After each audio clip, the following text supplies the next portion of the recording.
Continuamos estudiando hoy el capítulo 22 del segundo libro de Reyes. Y en nuestro programa anterior estábamos hablando del rey Josías. Y vimos que reinó por 31 años y fue un buen rey.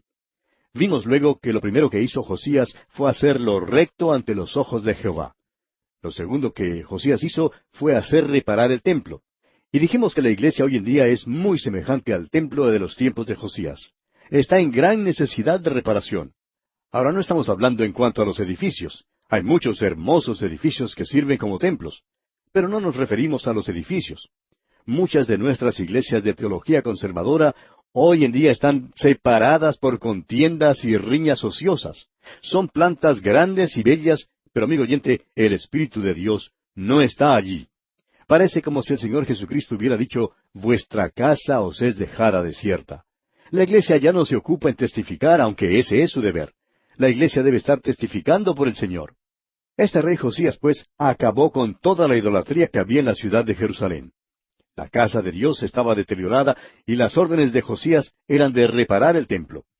Y dijimos que si hay un reavivamiento, tendrá que ser entre el pueblo de Dios. Aquí es donde la reparación tiene que comenzar. Vamos a considerar hoy el hallazgo del libro de la ley por el sumo sacerdote Hilcías. Leamos el versículo 8 de este capítulo 22 de este segundo libro de los Reyes. Entonces dijo el sumo sacerdote Hilcías al escriba Safán, he hallado el libro de la ley en la casa de Jehová. E Hilcías dio el libro a Safán y lo leyó. Es cosa terrible cuando la Biblia se pierde en la iglesia. Pero eso fue precisamente lo que sucedió con los hijos de Israel. Perdieron su Biblia en la iglesia, pero ahora por fin la encontraron. Y allí es donde la Biblia se ha perdido también en el día de hoy. La palabra de Dios es lo único que tenemos como arma, amigo oyente. Es la palabra de Dios la que es viva y eficaz y más cortante que toda espada de 2 filos. No hay ningún camino corto, ninguna ruta cómoda, ningún método nuevo para el reavivamiento. Han salido hoy muchos libros sobre la experiencia cristiana, y muchos de estos libros son absolutamente muertos. ¿Cuál es el problema? El problema, amigo oyente, es que presentan un método, en lugar de presentar la palabra de Dios. Parece como si nadie dijere, vamos a volvernos a la palabra de Dios. Amigo oyente, no necesitamos muchos libros, necesitamos la Biblia, no necesitamos el libro del mes, necesitamos el libro de las edades. ¿Cuántas iglesias hoy en esta tierra en verdad se apoyan en la palabra de Dios y la predican? Todavía hay muchos pastores fieles, sin embargo, hay muchos que se han desviado de la fe, han perdido la Biblia en la iglesia. ¿Recuerda usted el caso de José y María, los padres de Jesús? Cuando él era niño, sus padres terrenales lo perdieron en el templo. Pues créalo, amigo oyente, que tanto Jesús como la Biblia se han perdido en la iglesia hoy en día. Hilcías, el sumo sacerdote, encontró la palabra de Dios. Ahora, ¿la encontró acaso en la basura que se había acumulado? No, amigo oyente, la encontró en el templo, se había perdido dentro del templo. Y la Biblia, amigo oyente, tiene que ser el principio de un reavivamiento. En cierta ocasión se encontraron 2 pastores, uno joven y otro más anciano. El joven estaba haciendo algunas preguntas al anciano en cuanto a su método de estudio. En la conversación el anciano se dio cuenta que el joven había leído todos sus libros más nuevos y modernos, y el joven preguntó al otro pastor si había dejado de leer nuevos libros. Y el pastor respondió que la mayoría de los libros modernos no le interesaban porque su objetivo principal era el de presentar un método. Y entonces el joven le dijo, bueno, ¿y entonces qué lee usted? El anciano pastor respondió, leo la Biblia. Y luego le preguntó directamente, ¿cuánto tiempo pasa usted en la semana en la palabra de Dios? Y la respuesta de este joven pastor fue asombrosa. Pasaba menos de 1 hora cada semana estudiando la palabra de Dios. Ahora el joven ya había contado sus problemas y por esa razón el anciano pudo ofrecerle una solución. Y le dijo que lo que él necesitaba era pasar más tiempo en el estudio de la palabra de Dios. Y amigo oyente, esta misma fórmula se aplica a todos y cada uno de nosotros hoy en día. Bien, continuemos la lectura ahora y leamos los versículos 9 y 10 de este capítulo 22 del segundo libro de los Reyes. Viniendo luego el escriba Safán al rey, dio cuenta al rey y dijo, tus siervos han recogido el dinero que se halló en el templo, y lo han entregado en poder de los que hacen la obra, que tienen a su cargo el arreglo de la casa de Jehová. Asimismo el escriba Safán declaró al rey diciendo, el sacerdote Hilcías me ha dado un libro, y lo leyó Safán delante del rey. Ahora, lo que Safán leyó después que Hilcías le dio el libro, debe haber sido lo que él leyó al rey.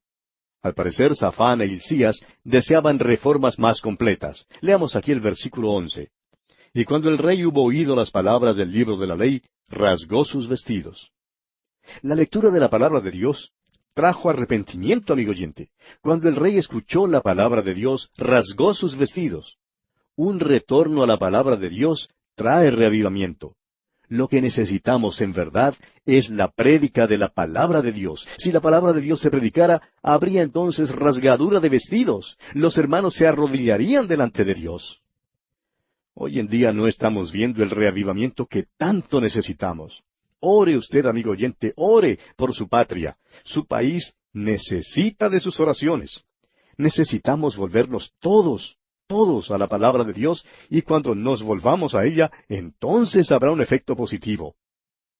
El rey, pues, mandó que el sacerdote Hilcías indagara al Señor por él y por el pueblo. Hilcías a su turno fue a la profetisa Hulda. Y leamos lo que acontece aquí en los versículos 15 hasta el 20 de este capítulo 22 del segundo libro de los Reyes. Y ella les dijo, Así ha dicho Jehová, el Dios de Israel. Decid al varón que os envió a mí. Así dijo Jehová. He aquí yo traigo sobre este lugar y sobre los que en él moran todo el mal de que habla este libro que ha leído el rey de Judá. Por cuanto me dejaron a mí y quemaron incienso a dioses ajenos, provocándome a ira con toda la obra de sus manos. Mi ira se ha encendido contra este lugar y no se apagará. Mas al rey de Judá que os ha enviado, para que preguntaseis a Jehová, diréis así, Así ha dicho Jehová el Dios de Israel. Por cuanto oíste las palabras del libro, y tu corazón se enterneció, y te humillaste delante de Jehová, cuando oíste lo que yo he pronunciado contra este lugar y contra sus moradores, que vendrán a ser asolados y malditos, y rasgaste tus vestidos y lloraste en mi presencia, también yo te he oído, dice Jehová. Por tanto, he aquí yo te recogeré con tus padres, y serás llevado a tu sepulcro en paz, y no verán tus ojos todo el mal que yo traigo sobre este lugar. Y ellos dijeron al rey la respuesta. Tenemos aquí la profecía contra el reino de Judá y todo el mal que Dios traería como juicio sobre Judá. Pero vemos que Dios promete a Josías que él moriría en paz y que no vería todo este mal que él traería sobre Judá como juicio. Y la razón para que Dios librara a Josías la encontramos aquí en la última parte del versículo 18 y en la primera parte del versículo 19. Dice, por cuanto oíste las palabras del libro, y tu corazón se enterneció, y te humillaste delante de Jehová. Y amigo oyente, para que haya un verdadero reavivamiento en la iglesia cristiana de hoy en día, necesitamos oír las palabras del libro, necesitamos volvernos a la palabra de Dios.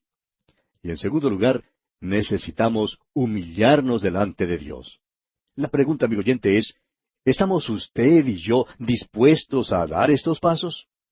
Cuanto más pronto comencemos, más rápido veremos el efecto. Ahora, esta historia no concluye aquí. Continúa en el capítulo 23. Y en el capítulo 23 del segundo libro de los Reyes, Josías hace que el libro sea leído en una asamblea solemne. Renueva el pacto del Señor, destruye la idolatría, quema los huesos de los muertos sobre el altar de Betel, según fue predicho, y celebra una Pascua muy solemne. Quita también los hechiceros y toda abominación. Luego, la ira final de Dios se manifiesta contra Judá. Josías es muerto en Megiddo. Le sucede en el trono Joacás. Y por último tenemos el reinado malo de Joacim. Comencemos pues este capítulo 23, leyendo los primeros 3 versículos. Entonces el rey mandó reunir con él a todos los ancianos de Judá y de Jerusalén. Y subió el rey a la casa de Jehová con todos los varones de Judá y con todos los moradores de Jerusalén, con los sacerdotes y profetas, y con todo el pueblo, desde el más chico hasta el más grande. Y leyó, oyéndolo ellos, todas las palabras del libro del pacto que había sido hallado en la casa de Jehová. Y poniéndose el rey en pie junto a la columna, hizo pacto delante de Jehová, de que irían en pos de Jehová, y guardarían sus mandamientos, sus testimonios y sus estatutos, con todo el corazón y con toda el alma, y que cumplirían las palabras del pacto que estaban escritas en aquel libro. Y todo el pueblo confirmó el pacto. El pueblo prometió que no solamente leerían la palabra de Dios, sino que también caminarían y vivirían según lo que ella dictara. Se dieron cuenta que necesitaban conocer el contenido de la palabra de Dios y que les faltaba vivir conforme a ella. Creemos que es muy posible que nuestras iglesias experimenten un verdadero reavivamiento. En efecto, estamos convencidos que esta es la verdad. Sin embargo, antes que tal cosa pueda ocurrir, es necesaria la convicción de pecado que sólo la palabra de Dios puede traer. Cuando la Biblia trae tal convicción, algo tiene que hacerse en cuanto a tal convicción, y esto es el arrepentimiento. El verdadero arrepentimiento, amigo oyente, significa arreglar las cosas. El arrepentimiento quiere decir volverse de la dirección equivocada para ir entonces en la dirección opuesta, en la dirección correcta. Si usted anda mal, lo que necesita hacer es cambiar el rumbo de su vida para poder andar bien. En cierta ocasión, a un destacado evangelista le tocó predicar en una iglesia durante toda una semana. Sucedió que se reunió la congregación más fría que jamás se conociera. Ni una sola persona pasó adelante para indicar públicamente su decisión por Cristo. Entonces, una noche el diácono principal de la iglesia pasó adelante y confesó el estado pecaminoso de su alma y se arrepintió públicamente, pidiéndole perdón a toda la congregación, mientras muchas lágrimas rodaron por sus mejillas. Ahora, su acción hizo que otros también se arrepintieran, porque él era quien había estado impidiendo el reavivamiento en la iglesia.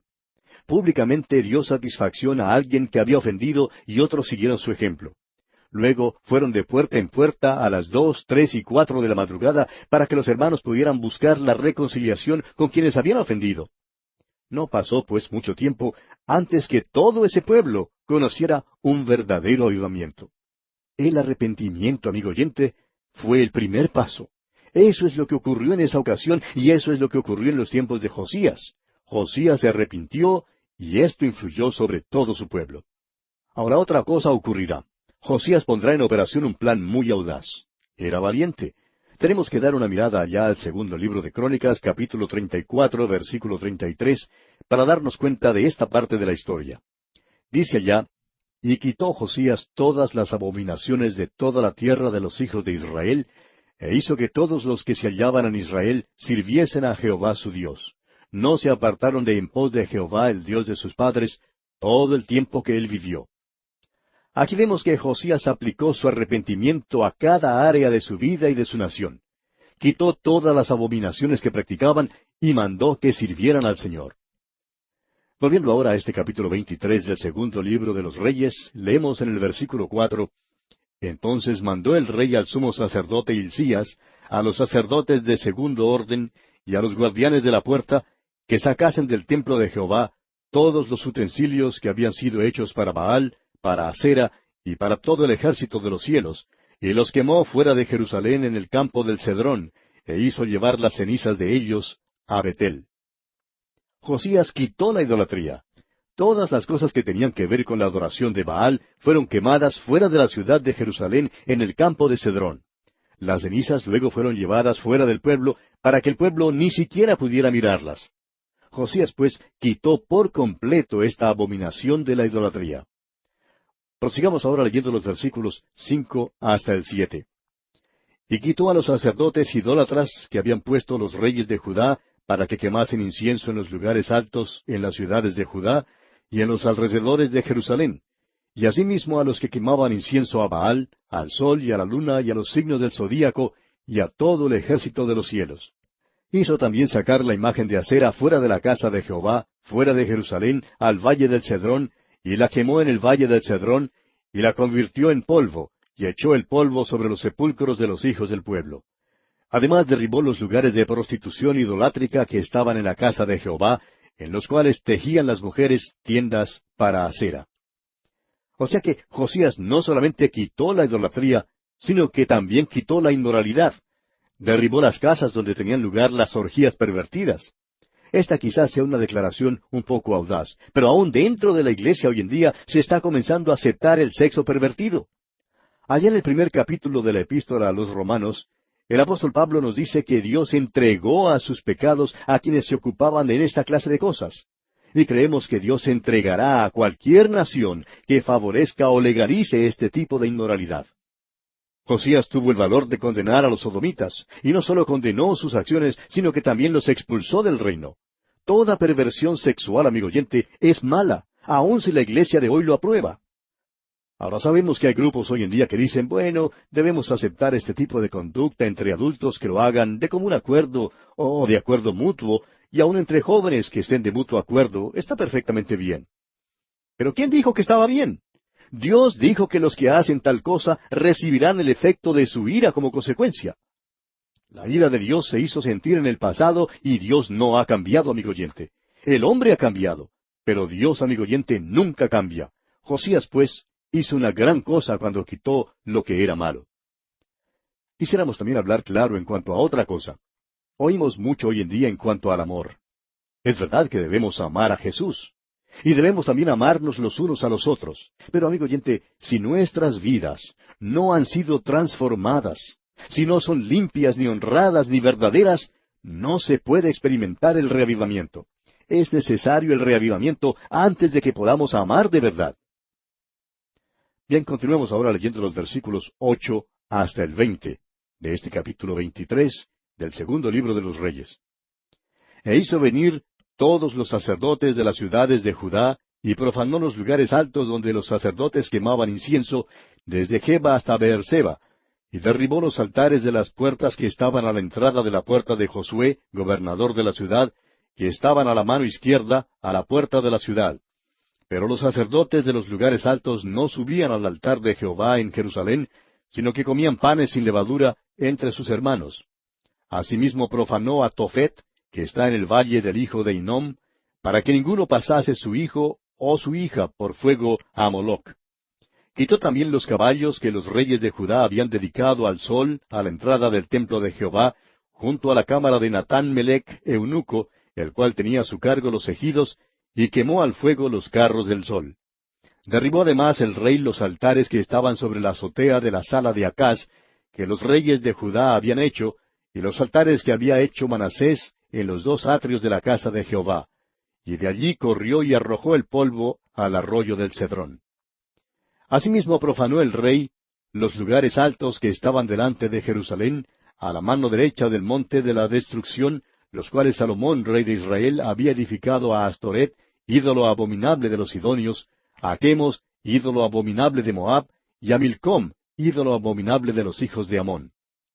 Y quebró las estatuas y derribó las imágenes de acera, y llenó el lugar de ellos de huesos de hombres. Igualmente el altar que estaba en Betel, y el lugar alto que había hecho Jeroboam, hijo de Nabat, el que hizo pecar a Israel, aquel altar y el lugar alto destruyó y lo quemó, y lo hizo polvo, y puso fuego a la imagen de acera. Y se volvió Josías, y viendo los sepulcros que estaban allí en el monte, envió y sacó los huesos de los sepulcros, y los quemó sobre el altar para contaminarlo, conforme a la palabra de Jehová que había profetizado el varón de Dios, el cual había anunciado esto. Después dijo, ¿qué monumento es este que veo? Y los de la ciudad le respondieron, Este es el sepulcro del varón de Dios, que vino de Judá, y profetizó estas cosas que tú has hecho sobre el altar de Betel. Y él dijo, Dejadlo, ninguno mueva sus huesos. Y así fueron preservados sus huesos, y los huesos del profeta que había venido de Samaria. Y todas las casas de los lugares altos que estaban en las ciudades de Samaria, las cuales habían hecho los reyes de Israel para provocar a ira, las quitó también Josías, e hizo de ellas como había hecho en Betel. Mató además sobre los altares a todos los sacerdotes de los lugares altos que allí estaban, y quemó sobre ellos huesos de hombres, y volvió a Jerusalén. O sea que Josías actuó en forma drástica y severa para acabar de una vez por todas con toda la idolatría en la cual había caído el pueblo. Ahora, en los versículos 21 al 25, tenemos otro paso importante que dio Josías. Leamos estos versículos. Entonces mandó el rey a todo el pueblo, diciendo, Haced la Pascua a Jehová vuestro Dios, conforme a lo que está escrito en el libro de este pacto. No había sido hecha tal Pascua desde los tiempos en que los jueces gobernaban a Israel, ni en todos los tiempos de los reyes de Israel y de los reyes de Judá. A los 18 años del rey Josías fue hecha aquella Pascua a Jehová en Jerusalén. Asimismo barrió Josías a los encantadores, adivinos y terafines y todas las abominaciones que se veían en la tierra de Judá y en Jerusalén, para cumplir las palabras de la ley que estaban escritas en el libro que el sacerdote Hilcías había hallado en la casa de Jehová. No hubo otro rey antes de él que se convirtiese a Jehová de todo su corazón, de toda su alma y de todas sus fuerzas, conforme a toda la ley de Moisés. Ni después de él nació otro igual. La celebración de la Pascua era una cosa maravillosa, pero no la habían celebrado por mucho tiempo. El pueblo la había pasado por alto. Ahora, ¿qué significa la Pascua? La Pascua era un símbolo de Cristo, pero el pueblo se había olvidado de él. Pero ahora, una vez más, le están recordando. El apóstol Pablo dijo que Cristo, nuestra Pascua, es un sacrificio por nosotros. Hoy en día tratamos de tener una religión, pero sin Cristo. La deidad de Cristo es ridiculizada en muchos seminarios y púlpitos. El mérito de la muerte de Cristo es rechazado y menospreciado. La eficacia de la sangre de Cristo es recibida con gritos de irrisión. Aún los que predican se burlan de ella. Pero, amigo oyente, lo único que puede salvarnos es un reavivamiento, repetimos. Ahora quizás usted pregunte, ¿podremos tener un reavivamiento nosotros? Creemos que sí podemos tenerlo. La pleamar de gran bendición tuvo lugar en el siglo XVI y fue comenzada por reformistas como Martín Lutero, Juan Calvino y Zwinglio. Wycliffe y Juan Knox eran reformistas en los siglos XIV y XV, aún antes de la Reforma. En el siglo XVII hubo otro despertamiento espiritual conocido como el movimiento puritano. El siglo XVIII fue un tiempo de oscuridad y deísmo. Otro gran despertamiento espiritual fue comenzado por Wesley y Whitefield. En el siglo XIX hubo un glorioso retorno a Dios en Oxford, del cual resultó el movimiento misionero. Hacia fines de ese siglo tuvimos los grandes reavivamientos que fueron dirigidos por Moody y Finney. Ahora queremos que nos escuche con cuidado, amigo oyente. En el siglo XX no ha habido ningún reavivamiento que haya barrido y sacudido al mundo. Es verdad que ha habido unos pocos reavivamientos locales, tales como el del oeste de Canadá y el gran reavivamiento de Indonesia, pero nada más. Y el siglo XX ha pasado ya la historia. Que no nos suceda lo que dice la Biblia en Jeremías 8:20. Pasó la siega, terminó el verano, y nosotros no hemos sido salvos. Apreciado hermano, le sugerimos mirar en derredor. En gran parte del mundo, la humanidad está pasando por un período de depresión. En lugar de buscar a Dios, el hombre se lanzó a la Primera y luego a la Segunda Guerra Mundial. Estas guerras trajeron derramamientos de sangre que jamás han sido igualados ni antes ni después. Pero al parecer esas lamentables experiencias no nos enseñaron nada.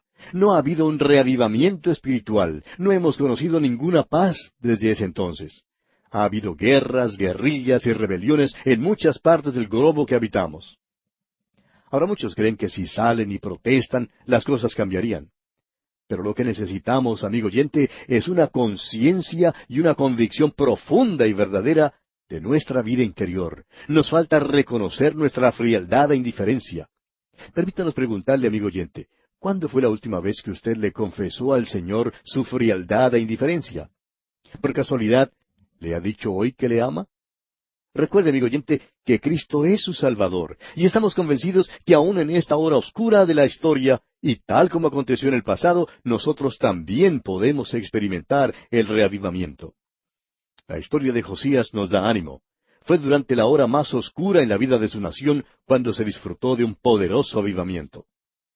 Es interesante notar, como lo señaló un oyente, que cuando los israelitas andaban bien espiritualmente con Dios, se menciona el hecho de que siempre tenían oro y plata en abundancia. También se multiplicaron los frutos de la tierra. Quizá el motivo por el cual muchas naciones no puedan resolver sus problemas financieros se deba a que no están empleando los medios que deben emplear para arreglar las cosas. Pudiera ser que sus mayores problemas, después de todo, sean de índole espiritual. Y aquí vamos a detenernos por hoy, amigo oyente, porque nuestro tiempo ha concluido por esta ocasión.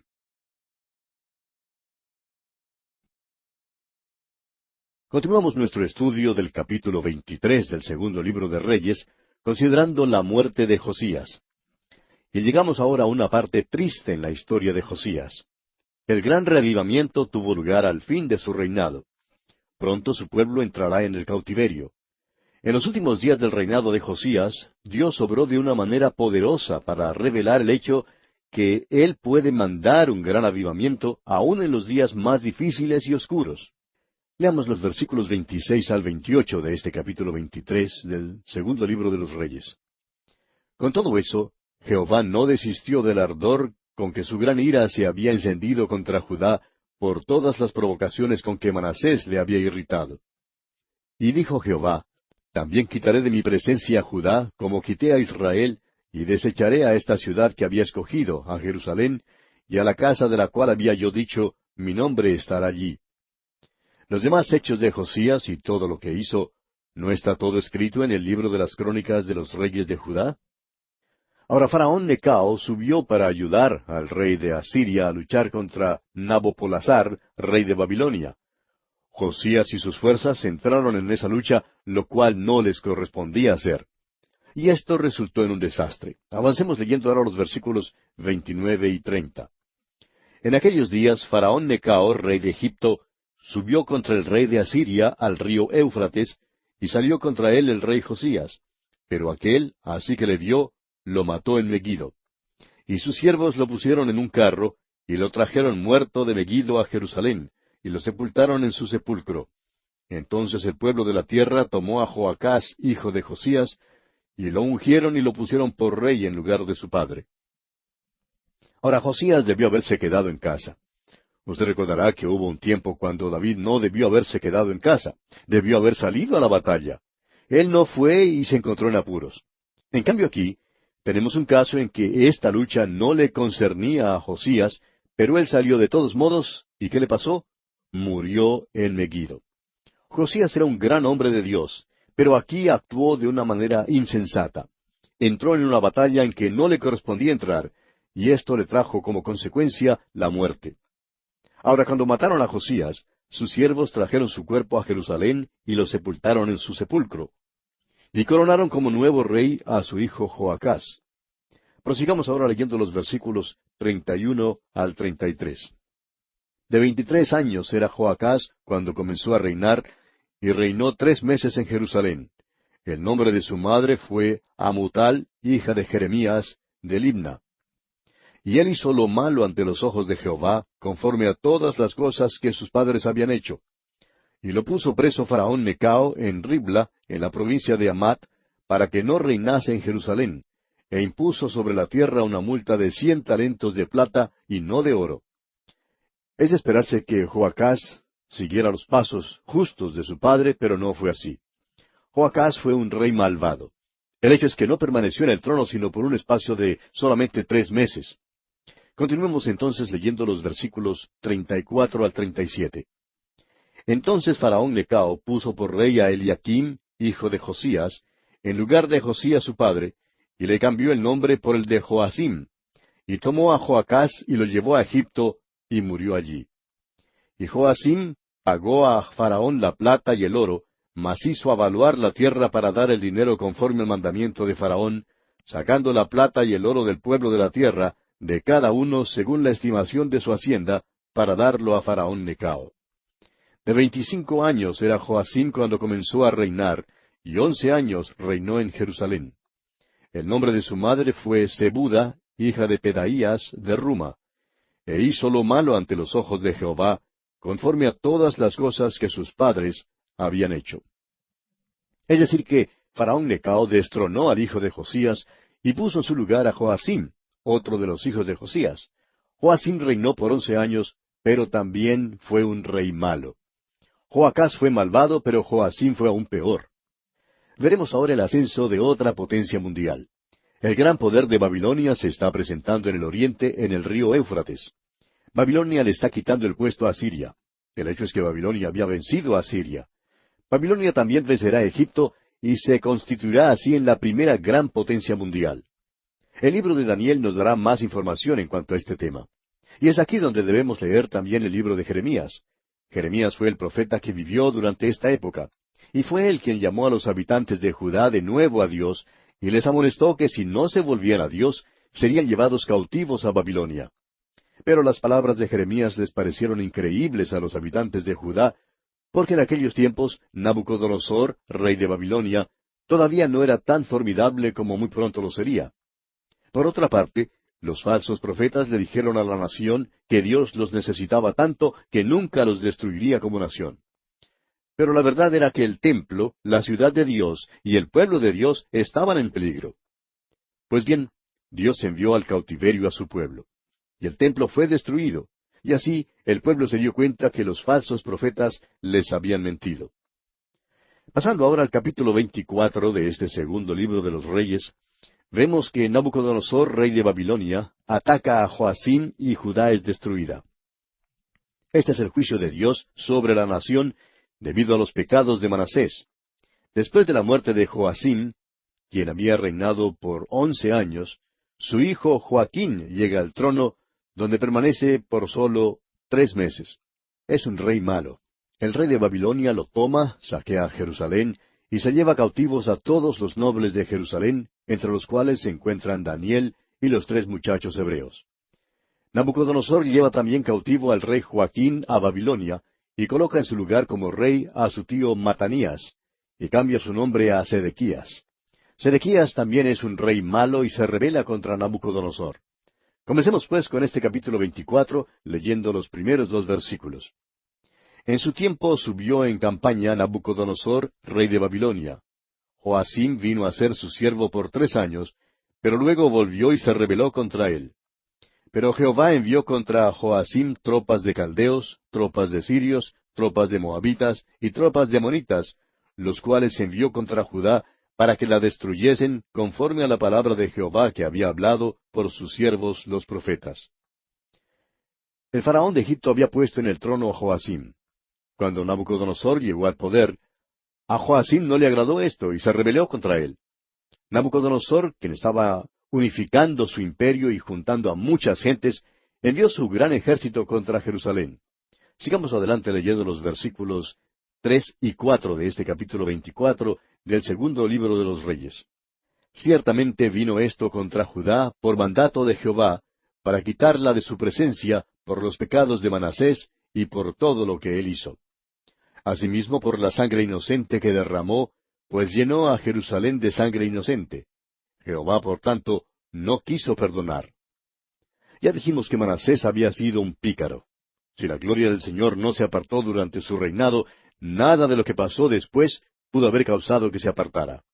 Debido a que los hijos de Israel no se apartaron de los pecados de Manasés, ahora tienen que entrar en el cautiverio. Se dice que Dios perdona todo y cualquier pecado. Y si usted, amigo oyente, viene a Él, podemos asegurarle que Él le perdonará su pecado, no importa cuál sea.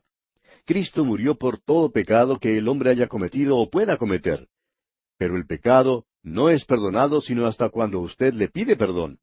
Él es el único que le puede salvar. Él es el único que puede perdonar su pecado porque Él murió por usted y pagó la pena por esos pecados. Solo Él es el camino, la verdad y la vida. Veamos ahora la muerte de Joacim y el reinado de Joaquín. Leamos los versículos 5 hasta el 9 de este capítulo 24 del segundo libro de los Reyes. Los demás hechos de Joacim y todo lo que hizo, ¿no está escrito en el libro de las crónicas de los reyes de Judá? Y durmió Joacim con sus padres, y reinó en su lugar Joaquín su hijo. Y nunca más el rey de Egipto salió de su tierra, porque el rey de Babilonia le tomó todo lo que era suyo desde el río de Egipto hasta el río Éufrates. De 18 años era Joaquín cuando comenzó a reinar, y reinó en Jerusalén 3 meses. El nombre de su madre fue Neusta, hija de Elnatán, de Jerusalén. E hizo lo malo ante los ojos de Jehová, conforme a todas las cosas que había hecho su padre. Joacim murió y Joaquín llegó entonces a ser el nuevo rey. Y vemos aquí que el rey de Egipto no salió más de su tierra. Dice aquí que el rey de Babilonia tomó toda la tierra desde el río de Egipto hasta el río Éufrates. Esa es la misma tierra que Dios había prometido en pacto eterno a Abraham y a aquellos que le seguían. ¿Por qué gobernaba entonces esta tierra el rey de Babilonia en lugar del pueblo de Israel? Bueno, porque Israel había pecado contra Dios. Los israelitas se habían apartado de él. No podían ocupar la tierra en esa condición pecaminosa. Avancemos algo más leyendo los versículos 10 hasta el 12. En aquel tiempo subieron contra Jerusalén los siervos de Nabucodonosor, rey de Babilonia, y la ciudad fue sitiada. Vino también Nabucodonosor, rey de Babilonia, contra la ciudad, cuando sus siervos la tenían sitiada. Entonces salió Joaquín, rey de Judá, al rey de Babilonia, él y su madre, sus siervos, sus príncipes y sus oficiales. Y lo prendió el rey de Babilonia en el 8º año de su reinado.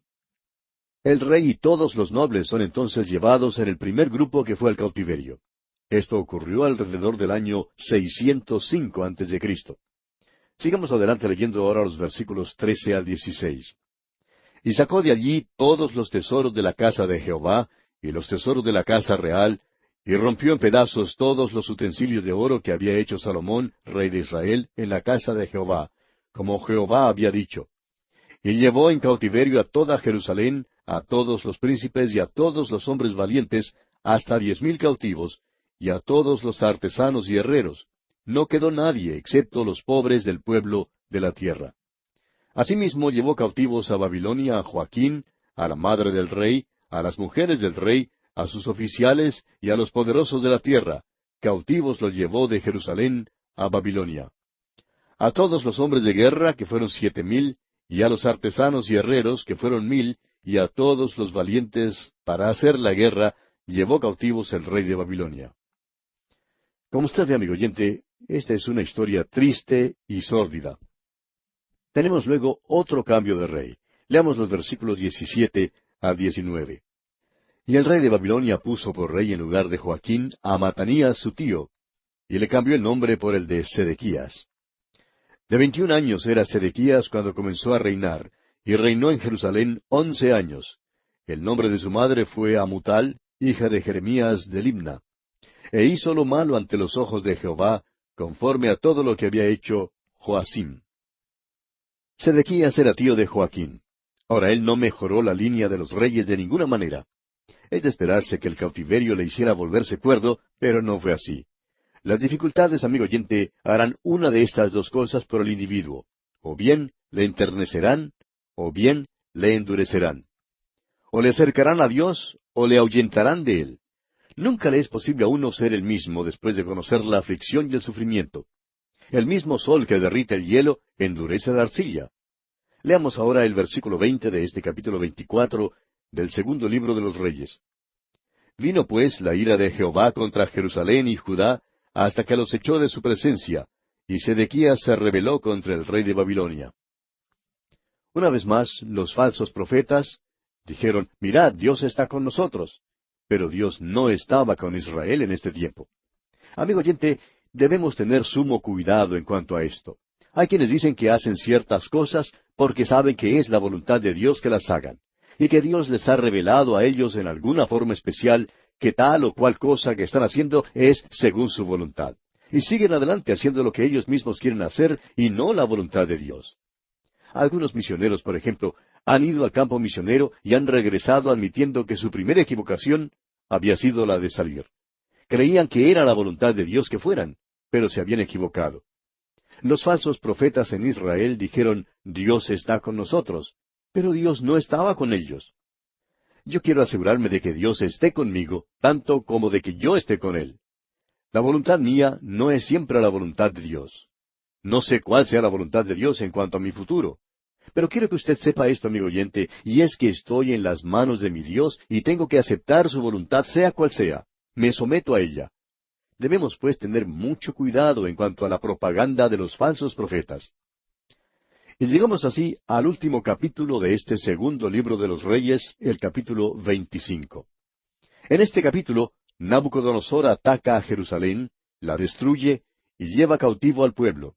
Le sacan los ojos a Sedequías después que él ve degollados a sus propios hijos. También Nabucodonosor quema el templo y transporta todo lo que tiene valor a Babilonia, incluyendo todos los utensilios del templo. Jerusalén es entonces totalmente destruida. Nabucodonosor pone por gobernador a Gedalías, quien llega a ser el súbdito servil del rey Nabucodonosor. Y antes de mucho es muerto y los que quedan huyen a Egipto. También en este capítulo, Joaquín es liberado de la cárcel en Babilonia y allí recibe un puesto de prominencia. Comencemos pues considerando el sitio de Jerusalén por Nabucodonosor y la captura de Sedequías. Nabucodonosor atacó 3 veces a Jerusalén. La primera vez no destruyó la ciudad. Luego Sedequías se rebeló. Leamos los primeros 6 versículos de este capítulo 25 del segundo libro de los Reyes. Aconteció a los 9 años de su reinado, en el mes 10, a los 10 días del mes, que Nabucodonosor, rey de Babilonia, vino con todo su ejército contra Jerusalén y la sitió, y levantó torres contra ella alrededor. Y estuvo la ciudad sitiada hasta el año 11 del rey Sedequías. A los 9 días del 4º mes prevaleció el hambre en la ciudad, hasta que no hubo pan para el pueblo de la tierra. Abierta ya una brecha en el muro de la ciudad, huyeron de noche todos los hombres de guerra por el camino de la puerta que estaba entre los dos muros, junto a los huertos del rey, estando los caldeos alrededor de la ciudad. Y el rey se fue por el camino del Arabá. Y el ejército de los caldeos siguió al rey y lo apresó en las llanuras de Jericó, habiendo sido dispersado todo su ejército. Preso pues el rey, le trajeron al rey de Babilonia en Ribla, y pronunciaron contra él sentencia. Nabucodonosor atacó a Jerusalén porque Sedequías se había rebelado y violado su juramento de obediencia. Ahora el sitio duró 1 año, 5 meses y 29 días. El pueblo se debilitó debido al hambre, y por fin la ciudad cayó. Sedequías fue llevado a Ribla, donde lo juzgaron como rebelde. Sus hijos fueron muertos en su presencia, y a él le sacaron los ojos. El rey Sedequías no quiso hacer la voluntad de Dios, y por tanto su dinastía fue terminada. Leamos el versículo 7 ahora. Degollaron a los hijos de Sedequías en presencia suya, y a Sedequías le sacaron los ojos, y atado con cadenas, lo llevaron a Babilonia. Los falsos profetas engañaron a Sedequías, pero él había rehusado escuchar al profeta de Dios, y ahora es llevado ciego a la cautividad. Consideremos ahora la quema de Jerusalén, el saqueo del templo y la muerte de los príncipes.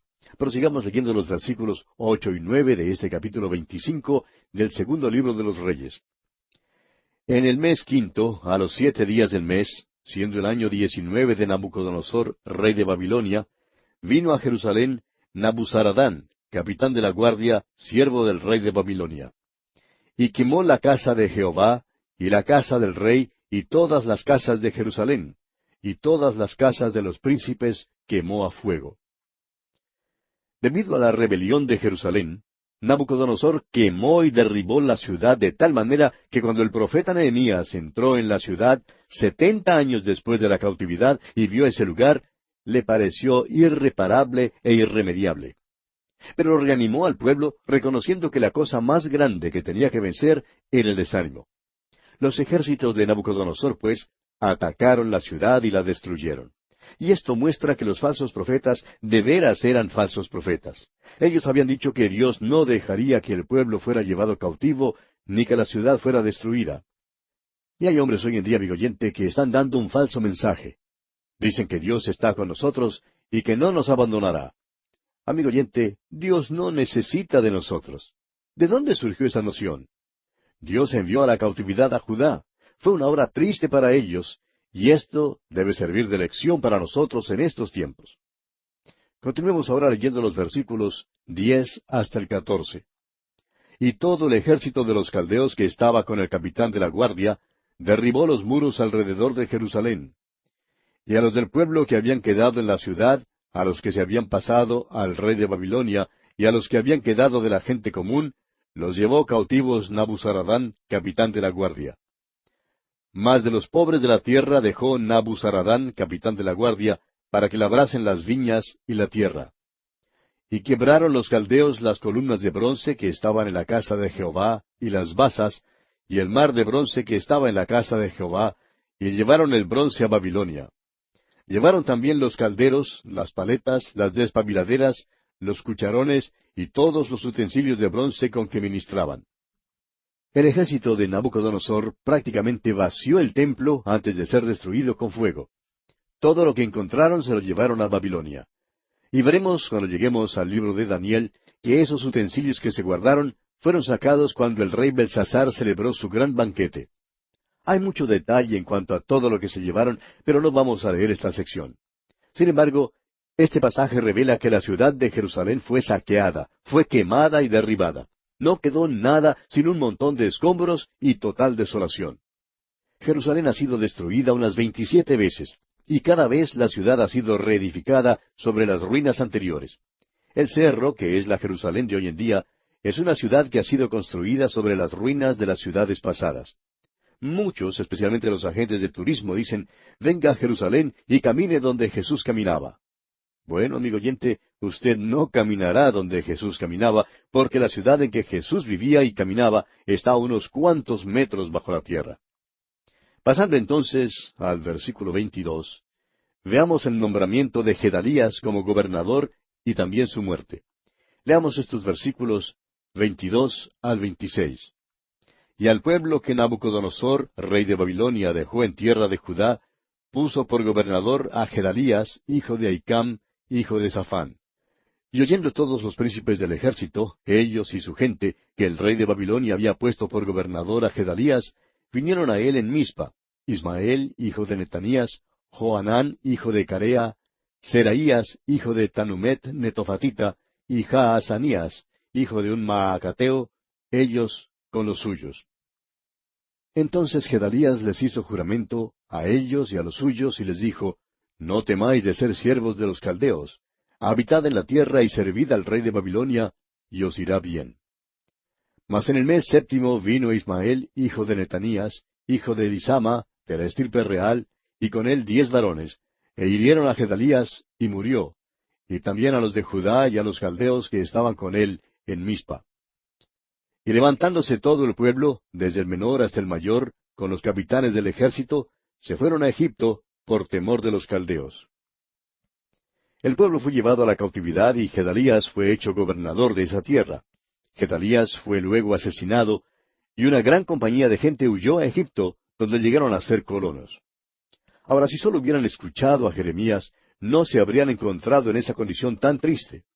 Cuando este grupo huyó a Egipto, se llevó consigo a Jeremías, aunque él no se fue de buena gana. Y tenemos por último en este capítulo la liberación de Joaquín, rey de Judá, de la cárcel. Leamos los versículos 27 hasta el 30 de este capítulo 25 del segundo libro de los Reyes.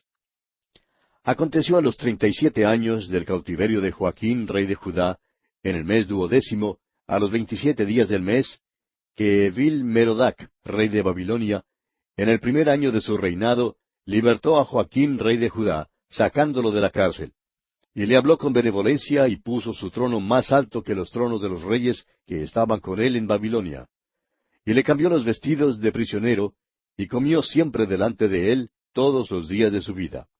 Y diariamente le fue dada su comida de parte del rey, de continuo, todos los días de su vida. Así como Gedalías fue un gobernador que sirvió como instrumento a otro, Joaquín también fue un rey súbdito en una corte extranjera. Sin embargo, fue una buena señal que Evil-Merodac libertara de la cárcel al rey de Judá, pusiera su trono más alto que los tronos de los otros reyes, comiera con él, y le diera una pensión para el resto de su vida. Ahora, siendo que Joaquín fue tratado de esta manera, hubo un vislumbre de esperanza para la restauración de la nación a su tierra prometida. Y bien, amigo oyente, concluimos aquí nuestro estudio de este capítulo 25, y con él concluye también nuestro estudio del segundo libro de los Reyes.